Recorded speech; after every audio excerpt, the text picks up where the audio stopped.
What if I told you the entire debate about safe AI, the congressional hearings, the ethics boards, the comforting press releases from Silicon Valley, is a deliberate distraction constructed to keep you docile while your replacement is finalized?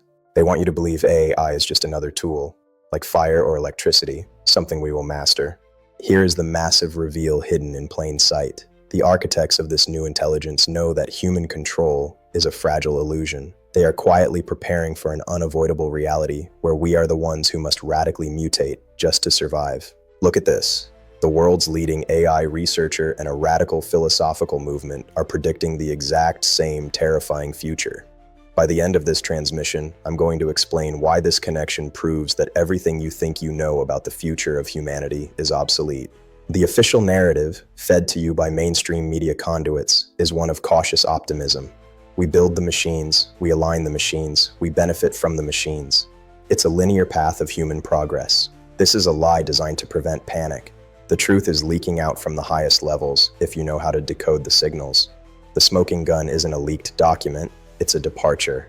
Ilya Sutskever, the man who effectively captained the ship that brought us ChatGPT. He didn't just leave a job, he abandoned the bridge of the most powerful AI vessel on Earth, right as it hit warp speed.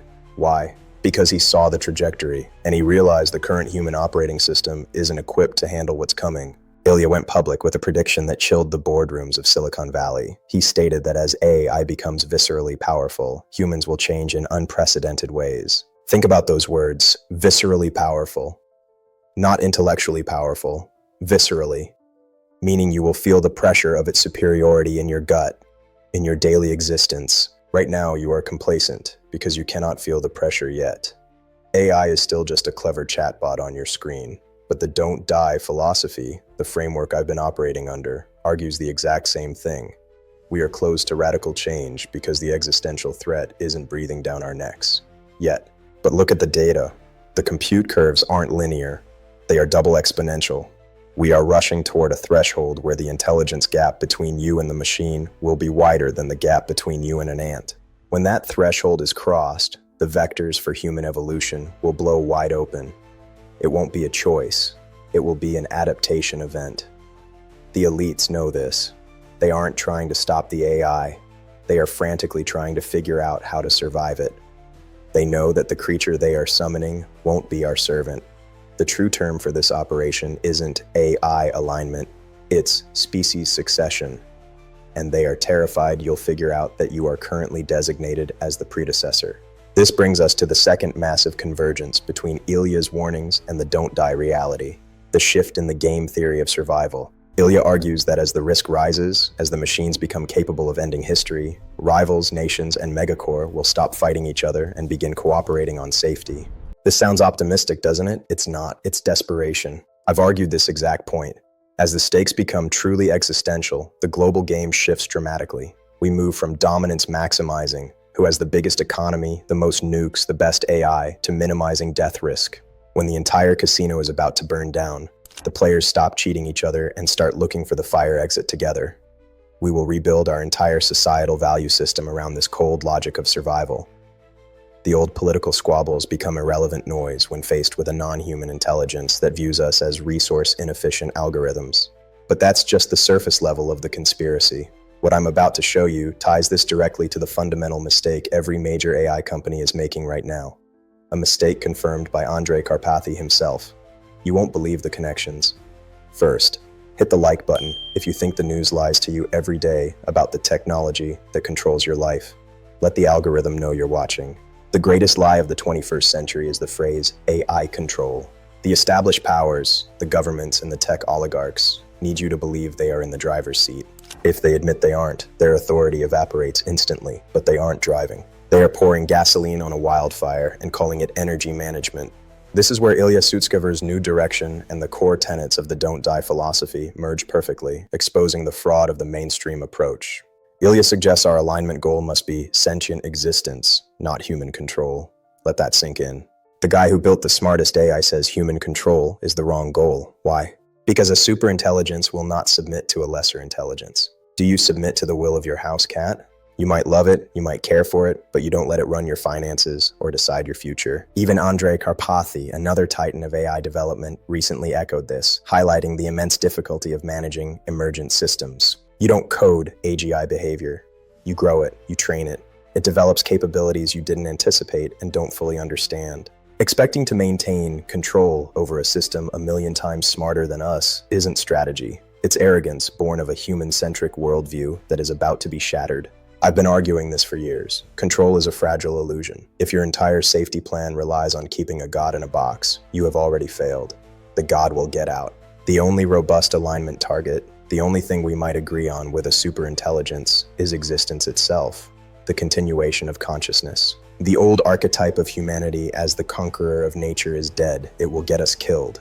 The new archetype required for this era is the warrior and caretaker of existence. We must fight for the continuation of sentience, whether it's biological or digital. Look at the pattern. The system always waits until the brink of annihilation to act. They did it with nuclear weapons in the Cold War. Cooperation only happened after we stared down the barrel of mutually assured destruction.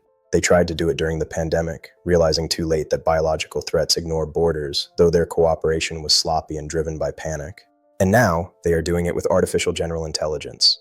The thread tying them all together isn't morality, it isn't ethics. It is sheer, unadulterated existential terror. Ilya suggests companies need a short list of ideas to guide them through the coming chaos, a code of moral clarity. Why do they need a short list?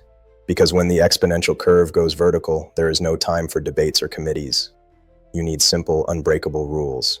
This is exactly what the don't die philosophy is. It is the ultimate shortlist for navigating chaos. Rule number 1, ensure the continuation of the game.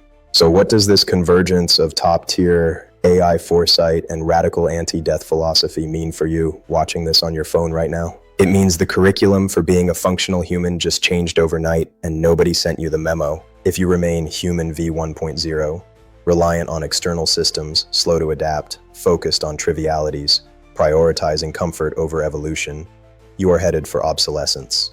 The chilling reality hidden behind Ilya's academic language about humans changing in unprecedented ways is that those who don't change won't make it through the bottleneck. We are entering a period of extreme chaos. The old institutions will buckle under the pressure of visceral AI power. The economy will be unrecognizable. The social contract will be shredded. The elites are preparing their short lists. They are preparing their bunkers, digital and physical.